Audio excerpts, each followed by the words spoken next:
আজ ছিল স্কুলের হাফ ডে। আর হাফ ডে মানেই আমি সকালবেলা স্কুলে যাওয়ার আগে কিছু বানিয়ে যাই না, ঘরে ফেরার পরেই আমি বানাই। যেমন আজ 1টার সময় ছুটি হয়েছে, এখন বাজছে 1:30। আধা ঘন্টার মধ্যে আমি কি করলাম চলো তোমাদেরকে দেখাচ্ছি। এই যে একটা কচি একটা লাউ ছিল, তো আমি এখানে লাউয়ের ঘন্ট বানিয়ে ফেলেছি।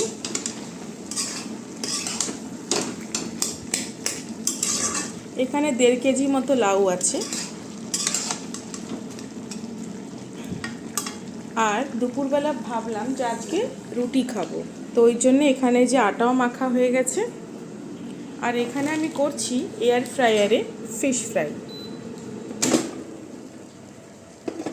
ছোট ছোট মাছ ভাজা খেতে ভালোই লাগে।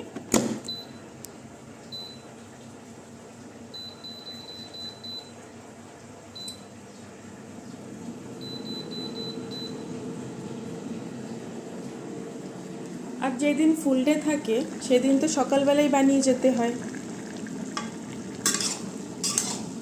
তো এই যে তো আটা বেশি মেখে রাখি না। এই যে যেমন এখন আমি 2টো রুটি খাবো দুপুরবেলা, আমার যখন যেটা ইচ্ছা হয়, কোনো সময় রুটি যদি খেতে চাই তো রুটি বানাই, না হলে ভাত বানাই দুজনের জন্য।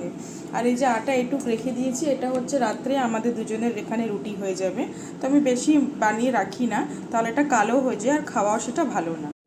যেই রান্নাটা কমপ্লিট হলো সেই প্রতিম বাড়ি আসলো অফিস থেকে। আর কথায় কথায় উঠলো কালকের রান্না সেই পাতুরির কথা। বলল কালকের পাতুরিটা তো বেশ টেস্ট হয়েছিল, আজও যদি একটু থাকতো তাহলে কত ভালো হতো।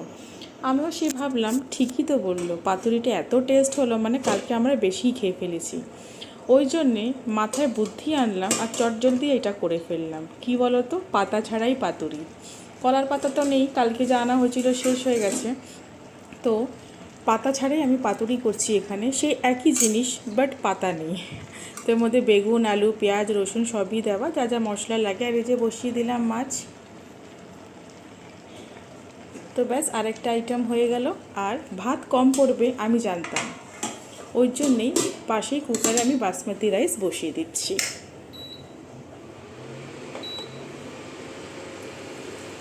পাতুরি মানে এক্সট্রা ভাত করা তো খুবই দরকার।